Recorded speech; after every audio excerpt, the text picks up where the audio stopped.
Hi, this is Coach Ryan over at Fastball USA. Just wanted to go over some of the things that we're covering in our pitching class. And today's topic is basically on, I think, one of the most important things, or most important problems that we see in pitchers today, and that's staying back over the rubber too long and being too worried about getting to the balance position. The balance position obviously is a classic teach nowadays, and it may be the very thing that's holding pitchers back in terms of overall arm health. One of the things that I think is definitely causing stress to pitchers' arms. Number two, hurting them in terms of overall velocity. And number three, affecting and impacting their overall command. So this video session will be on how the balance position is, how I think, not only not a good thing to teach, but actually something that's holding pitchers back. And then the second area is on how pitchers should get their arm up to a high cocked position and getting up early, and just how that just does not work. The first guy we have here is Trevor Bauer, pitching this past summer in the minor leagues. In terms, he was the number 3 pick from the Arizona Diamondbacks this year, number 3 pick overall, the number 1 pick by the Arizona Diamondbacks.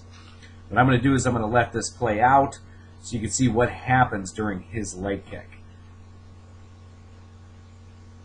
Okay, as you see, he's now at the peak of his leg kick, and I might even bring that back one frame. And I'm just going to use an outline to draw from his back foot to his back knee and then to his belly button. And as you can see, he's getting an angle of roughly about 77, 78, 76 degrees right in there between his back leg and his back foot. Now, ideal pitching instruction, your vanilla pitching instruction, would have Trevor work on getting his knee, his back leg, his knee, over his back foot, and his head would also be over his back foot, creating what we would refer to as a 90-degree angle, which in many instructors' case would consider balance. Clearly what we're finding is, despite all the emphasis on getting balanced over the rubber, big league pitchers are finding ways to create momentum to drive their bodies to the plate. In the 1930s, 40s, and 50s, it was common to step straight back. It was common to step straight back probably until the mid-1980s, when we started getting a little too smart and trying to simplify deliveries. We started figuring out that the leg lift could be just simpler if we moved less and got over our back leg. Well, in the process, what we've done is created a whole bunch of arm injuries. We're also struggling getting guys to pitch more innings than ever before. I believe it's the goal change. In the 1930s, 40s, 50s, 60s, 70s, pitchers simply looked at it as if I simply need to create as much momentum as I can to throw in the direction that I'm throwing it. So for command, but also for velocity. If we play Bauer back here, as you watch him as he starts to lift his leg, you're going to notice that there's clearly a movement forward as he starts to lift. And as he starts to move forward, he starts to create even a greater angle from his back foot to his belly button. Now, if you look at that angle compared to most pitchers, not only a double whammy, most pitchers are taught to get up to the balance position. And then the second thing that they're taught is after they lift is they should come right back down, which means the term you may have heard in the past is up, down, and glide out. So a pitcher then would go up and down, and you can see Bauer is moving anything but up and down, is clearly moving towards home plate to throw the ball. You'll also see later in his delivery that his glove side hand and throwing side hand are completely the opposite. His hand being down this late in his delivery actually helps him create more whip as he goes into his throw. And if I play that back slightly, you'll clearly see the pronation that we've been working on. Watch Bauer as he goes into release, his hand pronate. If I play that back and forth, he gets good pronation, and then very good deceleration, very good finish. Bauer is an excellent decelerator, as we would call it, into his pitching motion. Now, the next guy we'll have to look at, because I think he's pretty comparable at the major league over Bauer, would be Tim Lincecum. This is a shot of Lincecum pitching in college for the University of Washington. Watch when Lincecum lifts up, the angle that he gets from his body to his back leg. Now, again, this is more exaggerated than a lot of pitchers are going to get, but watch how his body continues to move forward as he lifts his leg, creating an extreme angle from his back foot over his knee, and we'll use a line to draw that so you can see he is going on an angle to his center of gravity, to his belly button, right in there. Where most pitching coaches want you to be, again, is they're thinking that when you lift, you should get to the balance point at 90 degrees, and then to make it a double whammy, they want you to lift and then come right back down to where you were. My question to any pitching coach who's teaching that is, if you're lifting up to go straight back down, what was the point of lifting up in the first place? The point should be to get away from the rubber and create the hips moving in the forward direction towards the catcher. You're going to clearly see major league pitchers, as they lift, always be gaining ground towards home plate. That's very important. If this was a wall or a doorway back here, when they lift, they're moving away from the wall, not staying over the wall. You're going to see Lincecum late in his delivery.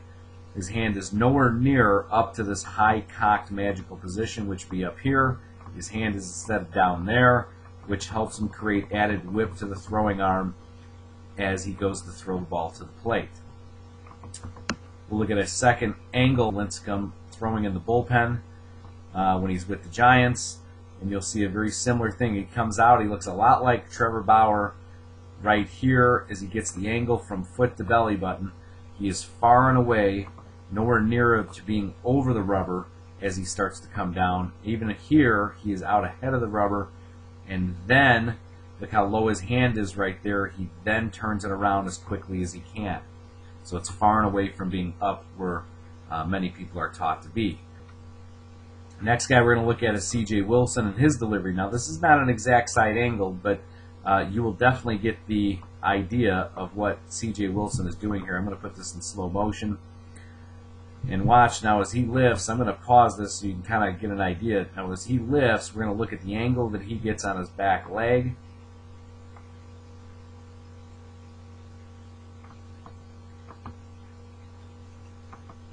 Right there, you're going to see an angle to me that doesn't look anywhere near, and this is not even a side angle. You're seeing him carry his hip out as he lifts. He is not over the rubber back here as he's lifting. So now, again, a big thing is here is, I think, why it's not taught is because this would be a very hard position to demonstrate or illustrate. In other words, right here, it would be very difficult to take a kid and have him lift up and get this far without falling.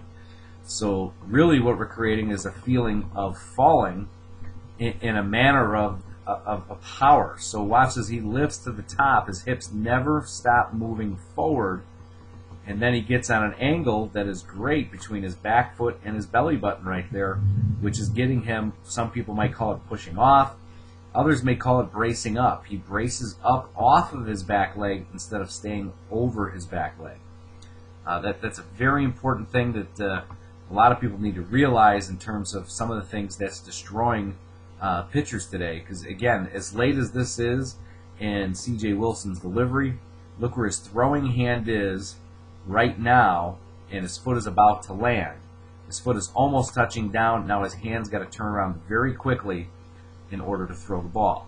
Back in the 50s, throwing and getting momentum to the plate was more common. As you look at shots of Whitey Ford, and this is one of my favorites, as you notice the step back is almost completely gone away from baseball today.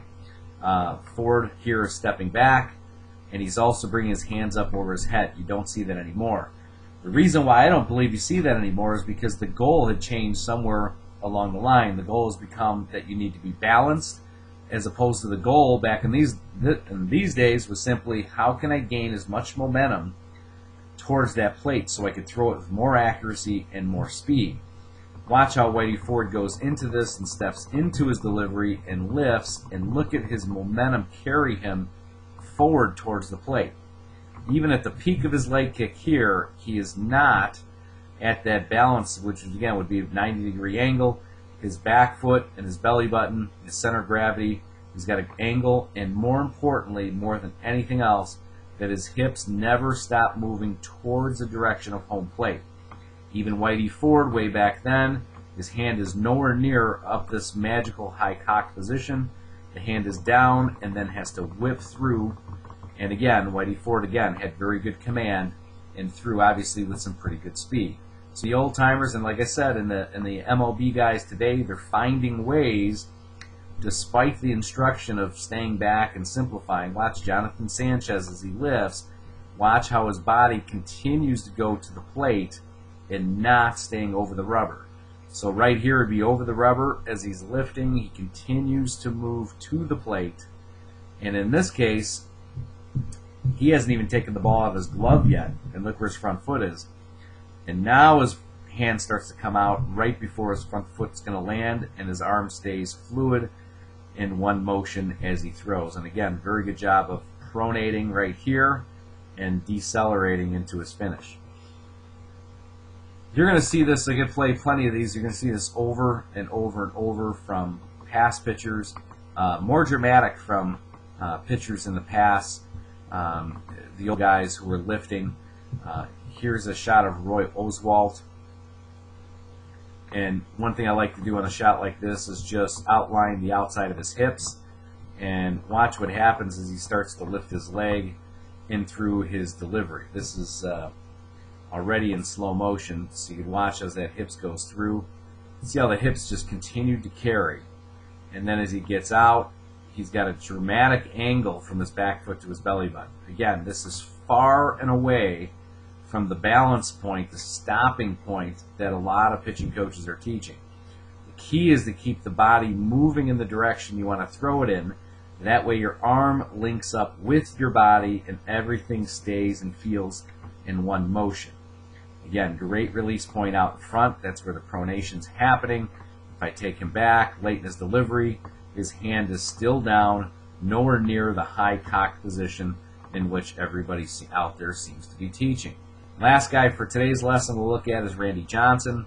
Again, a very similar thing. We'll outline his hips, where he starts, and then we'll let him play. And again, it's about gaining ground going towards home plate. So we'll let Johnson work onto his lift.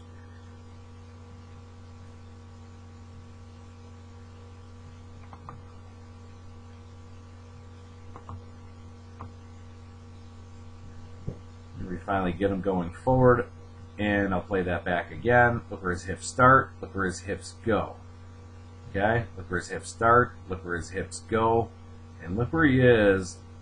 Ball is still in his glove right there, and his back leg, the dramatic angle that's on, as opposed to being straight up and down over his back leg. So he's gaining momentum in that direction as he's lifting, not pausing at the top, not lifting straight up and coming straight down. As he's lifting, he continues to move, and I believe the biggest difference here is the angle that is being created on that back leg. He's bracing on that back leg, or what some people might call pushing off that back leg. So this is very important to understand, because this is really you see in all phases of hitting as well as pitching. As we'll give a comparison here to Albert Pujols, who simply starts wide. Guess what? He already has created the same angle that you're seeing from big league pitchers. Look at his back foot to his belly button. He's got a great angle just to begin with there. And then as he goes to hit, as he starts to load up, he's actually going to gain more ground forward slightly when he hits. I'll take you back to some of the hitting videos. We looked at Bryce Harper. If we look at Harper where he begins, look where he begins, and look where he goes to as he begins his stride. And approximately when he's about to touch down, his back foot, the angle from his back foot to his belly button, his center of gravity, is much greater than when it started. So again, in class we're working on ground angles and creating momentum towards the plate for better command, better velocity, and most importantly, for better overall arm health. This is a video to make sure you share with all the students, to make sure they get another visual. We'll, of course, cover some of these visuals in class, but it's another opportunity to take a look at how big league players use ground angles, foot to belly button, center of gravity, to help them create power. We'll see you at class. If you have any questions or need to stay updated with our programs, just check out the website, fastballusa.com.